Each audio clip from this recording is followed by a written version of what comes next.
That with Persephone, what we are tapping into is the mystery teaching. So let's just really have that sense in that heart connection of wanting to connect with our own wisdom, just really being here and being able to listen for a moment, just really feeling that sense of her presence and her wisdom teaching. So she arises from the tradition in ancient Greece, and she has deities that are connected to her that are really relevant. So one being her mother, Demeter. Sometimes she's called Demeter. She's like the golden grain mother is the way I think of her. She's abundance. She is the earth. She is the full bloom of the seasons. And Persephone is her daughter. And Persephone's richness comes in her dual nature.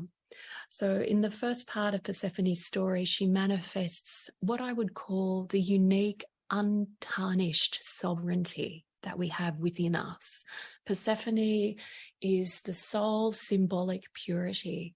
Now, in the parlance, in the language, we talk about the virgin or the maiden, but this is not a literal thing. When we're talking about deity, we are deep in the archetypal dimension, and it's very important that we remember that, because the soul speaks in these archetypal symbolic languages. So if we want to know how does that myth, how does that mystery teaching about that deity apply to us, how is it relevant, we really want to be able to dip into the symbolism of it. So if we think first about where Persephone's story starts, which is dancing freely in the fields where it's beautiful weather and, you know, the birds are singing and everything is in harmony, and she's in the light. So she's in the purity, the joy, the innocence. And we always have that within us. It is our essence. We might call it our untarnished childlike nature or our original being. We could have many different ways of describing it. No matter what happens to you throughout your life experiences, that part of you is eternal and unchanging. It can never be stained. It can never be damaged. It can never be taken from you. There are times when we forget, when we lose that sense of being able to fully connect with that part of us, undoubtedly. There are times when we forget our hope, when we feel disconnected from our optimism or our sense of wonder about life because things are difficult, or we've been struggling mentally with something or emotionally for a really long time, and that's okay. I'm going to talk about how Persephone is relevant to that, how she helps us with that. But the first thing to understand is that that part of us, that essence, is always there. It's like a sun that sometimes gets obscured by clouds. So Persephone is that original essence, that beautiful sovereignty. There's a Jungian therapist whose teachings I love. Her name is Marianne Woodman, and she taught the idea of the virgin forest. That's how she described this energy. And so she would say, think about the virgin forest. And I, being a, let's face it, a bit of a pagan myself, a Mother Mary loving pagan, even though when I was little, I used to spend time with trees and in nature and could kind of sense the deities, sense the aliveness and the sacredness of the forest and the bushlands in Australia. And it's just magic, right? It's just magic.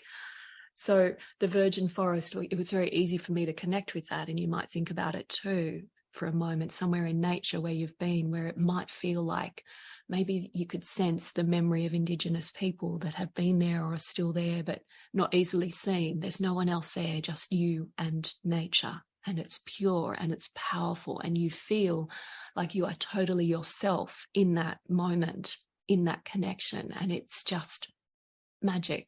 That's Persephone in you. That's that essence.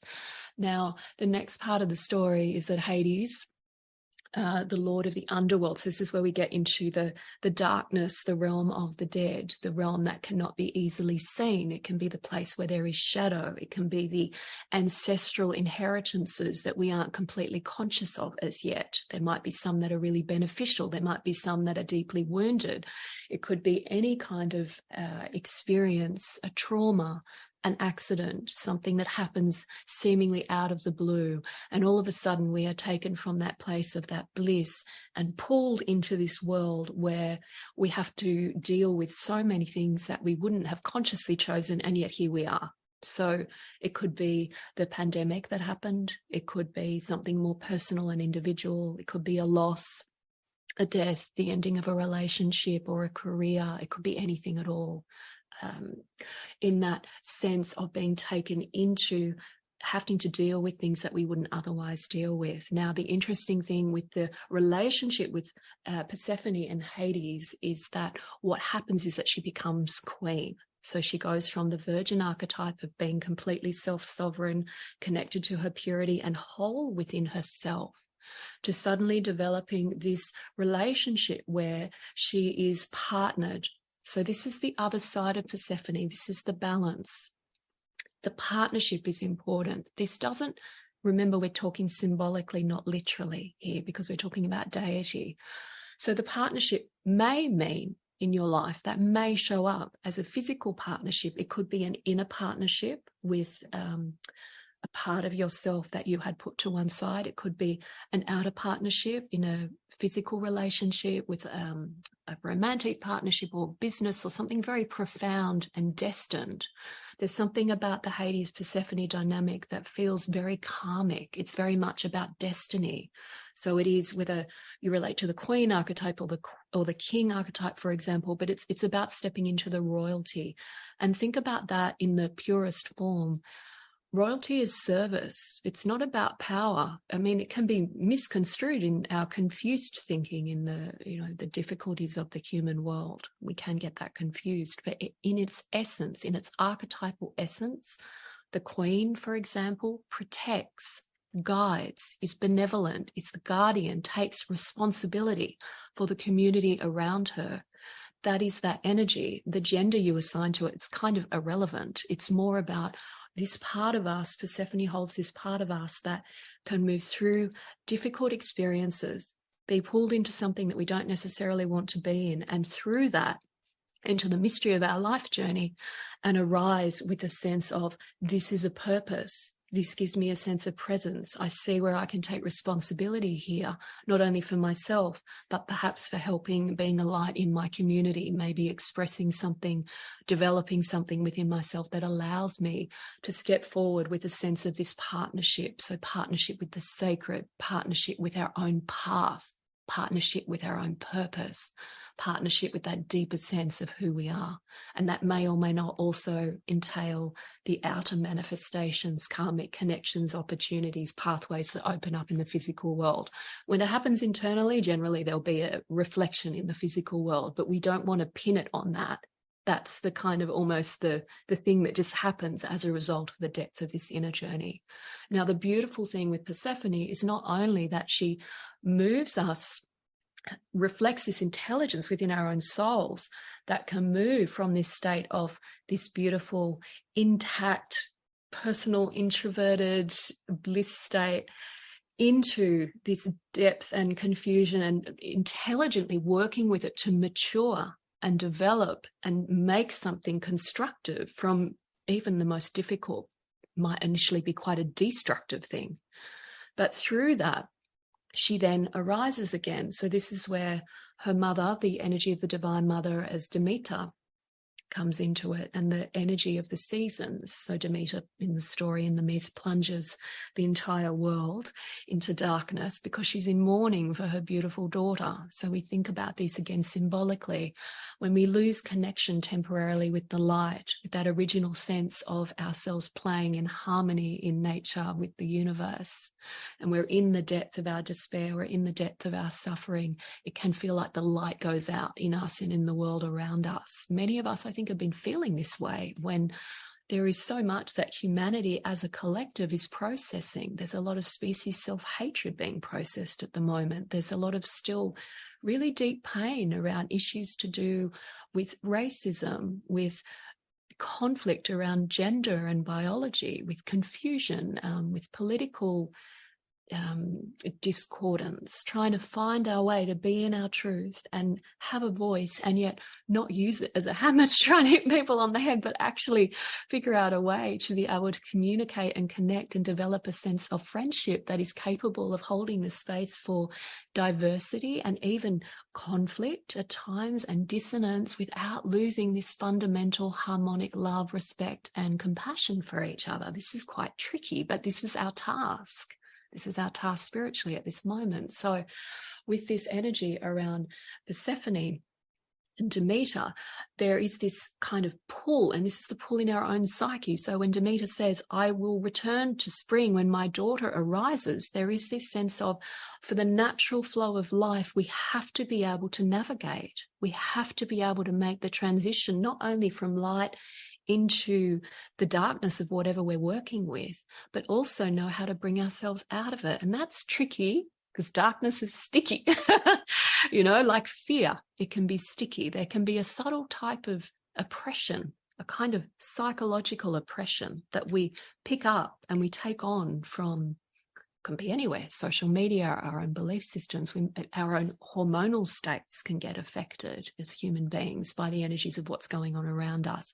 We might not even notice it straight away. It's just suddenly one day we kind of think, I don't feel like I've really laughed for a while, or am I fully in touch with my joy, or have I been caught up in the drama of something that's happening around? Has fear become part of my daily mindset? It can be subtle. Sometimes it's obvious and we're in it and we're like, I've got to get the hell out of this. But sometimes we've done a lot of work. It can be a little more subtle, and it's like, okay, I need to make that adjustment without, we're not bypassing, we're not getting into this toxic positivity stuff where we're in denial of anything, but we recognize, hey, I can be in the truth of this substance, I can be deep and I can be connected and aware of this suffering that's going on, and yet I can still find a way to affirm and hold the light, because I know this is part of it and it's what's needed. This is the equinox. It's not one or the other. It's finding this balance and this capacity to hold the space with both.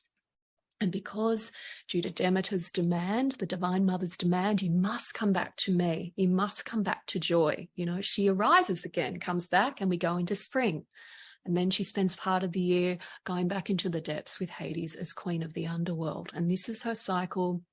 This is the cycle of the soul. Now, the one other thing I want to say about this and why it's so important that we connect with this Persephone kind of energy within, but why this is so important is that this is a cyclical, it's based on cycle wisdom. It's a cyclical wisdom. When we are trying to figure this out without connecting with her deep wisdom, what tends to happen is we end up like a pendulum. Light, dark, light, dark. We're kind of skewed here, we're skewed there. It can be very fragmenting, and we can start to feel as though who we are when we're sitting on the meditation cushion or we're just having that beautiful experience in nature is a completely different person to who, or in a completely different life to who we are when we're in our pain and we're in our suffering. And that's okay. There's a time when that's going to be our experience. I remember when I first started falling in love with this work, and I would go on a workshop for a weekend and be in this world of the sacred that I love so much. And then it would come to an end and I would go back to, my life, which felt like it was a very different thing to that world. And I'd be depressed as all hell. I'd be like, what's this? I don't want to go back into this. I want to be in that world. And sometimes I hear it when I'm teaching and people say, I don't want to come out of that meditation. God, sometimes I still feel like, oh, can we just hang out in this bliss for just a little bit longer, because it's so sublime. And I know this is the truth. This is the deep truth of what life is, what is hiding beneath the suffering. And I just want to be replenished by that and strengthened by it that little bit more before diving back in. But what starts to happen is, instead of it feeling like we don't have a choice or it feeling disconnected with this cyclical wisdom, this Persephone divine feminine wisdom activating in our hearts. And just to be clear, this is regardless of gender or biology or anything like that. This is a human experience, one people, one race, humanity. This is a human experience in the soul. As we connect with this Persephone wisdom, what starts to happen is, instead of the pendulum, we end up in this beautiful sense of the spiral. So we go in and we come out. And instead of a trauma loop or a repetition compulsion, we're in this, we're in that, and we don't feel like we're really getting anywhere. What starts to happen is there's a weaving, and we're able to hold our center more and more, so that we are in the bliss, we are in the struggle, and there's this sense that they are feeding each other like a beautiful lemniscat, the figure 8, right? We're moving, and it's the center in the heart where we reside. And because Persephone is the intelligence within that is able to be in the light and be in the darkness and continue that cycle, she's the part of us that is able to kind of do a spiritual rescue when we need it. I remember one time when I was working very deeply on grief. I was processing the ending of a relationship, and it was really difficult. And I had those moments where I didn't realize that I'd got so stuck in it. I was kind of working so hard and being very earnest and, very committed to it. And then in the middle of the night, I woke myself up laughing, and and it was so bizarre. And I realized I had pushed my joy into the shadow side. I disconnected myself from it. I got stuck in that darkness. And that waking up was literally like a waking up and a returning to joy. And all it was an adjustment to say, oh, that's right. This is in me. This can never be taken from me. I can work in my sadness and my grief, but it doesn't mean that I have to lose connection with my joy and gratitude for being alive. Sometimes it's going to be more radiant and easier to access. Absolutely fine. But I can know that it's there, and I don't have to be plunged either over here or over here. I can learn how to find that more graceful dance. And that's a process that she can help us with.